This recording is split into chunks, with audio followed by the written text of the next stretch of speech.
Pakistan super লিগের নতুন মৌসুম শুরু হতেই আলোচনার কেন্দ্রে উঠে এসেছেন বাংলাদেশের কাটার মাস্টার খ্যাত মুস্তাফিজুর রহমান। বিশ্বজুড়ে ফ্র্যাঞ্চাইজি লিগে নিজের দক্ষতা দিয়ে আলাদা পরিচয় গড়ে তোলা এই বাহাতি পেসার আবারও প্রমাণ করলেন কেন তাকে এতটা সম্মান দেওয়া হয়। দীর্ঘ ৮ বছর পর পিএসএল এ ফিরেই লাহোর কালান্দার্সের জার্সিতে টুর্নামেন্টের প্রথম ম্যাচে নিয়ন্ত্রিত বোলিং করে দলকে এনে দিয়েছেন দারুণ এক শুরু। আর মুস্তাফিজের এই পারফরমেন্সই তাকে নতুন করে আলোচনা জন্ম দিয়েছে।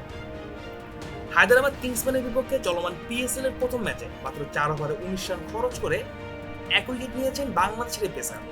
বলা যায় ম্যাচের প্রেক্ষাপট অনুযায়ী মুস্তাফিজ ছিলেন একেবারে নিখুঁত।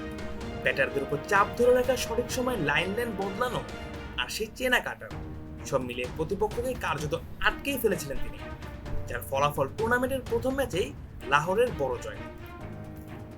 আর ম্যাচ শেষে লাহোর কালান্দার্সের অন্যতম পেসার হারিস রৌফ সংবাদ সম্মেলনে এসে মুস্তাফিজকে প্রশংসায় ভাসান। নিজের দলের বোলিং ইউনিট নিয়েই গর্ব প্রকাশ করতে গিয়ে পাকিস্তানের পেসার বলেন, আন্তর্জাতিক ক্রিকেটে এমন ভারসাম্যপূর্ণ বোলিং আক্রমণ খুব কমই দেখা যায়।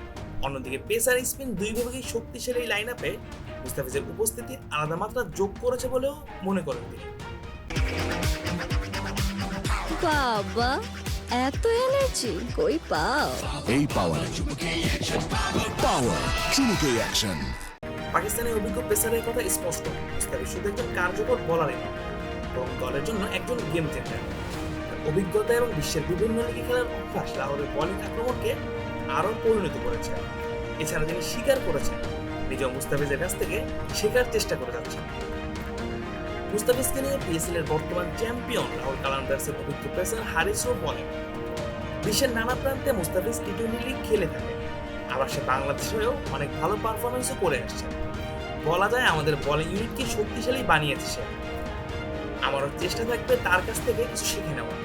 মুস্তাফিজ অনেক অভিজ্ঞ একজন বোলার, আমার চেষ্টা থাকবে বোলিং এর নানা কৌশল তার কাছ থেকে শিখে নেওয়া এবং মাঠে সেসব যথাযথভাবে কাজে লাগানো। আর এই স্বীকারোক্তি আসলে মুস্তাফিজের পারফরমেন্সেরই প্রতিফলন। তার কাটার, স্লোয়ার এবং ম্যাচের পরিস্থিতি বুঝে বোলিং করার ক্ষমতা তাকে আলাদা উচ্চতায় নিয়ে গিয়েছে। আর লাহোর কালান্দার্সের জন্য বিষয়টি আরো ইতিবাচক, কারণ তাদের দলে রয়েছে বৈচিত্র্যময় বোলিং অপশন। আর এই পুরো সেটআপে মুস্তাফিজ এক গুরুত্বপূর্ণ স্তম্ভ, যার উপর ভর করে গড়ে উঠেছে দলের পরিকল্পনা। আপাতত সামনে রয়েছে করাচি কিংসের বিপক্ষে ম্যাচ, তবে তার আগেই স্পষ্ট হয়ে গিয়েছে এই আসরে লাহোরের বোলিং ইউনিট হতে যাচ্ছে অন্যতম বড় শক্তিশালী। আর সেই শক্তির কেন্দ্রেই রয়েছেন একজন বাংলাদেশি, যার নাম মুস্তাফিজুর রহমান। প্রতিপক্ষের জন্য যিনি ত্রাস আর সুযোগের জন্য বড় অনুপ্রেরণা। মুজাহিদুল ইসলাম জাহিদ,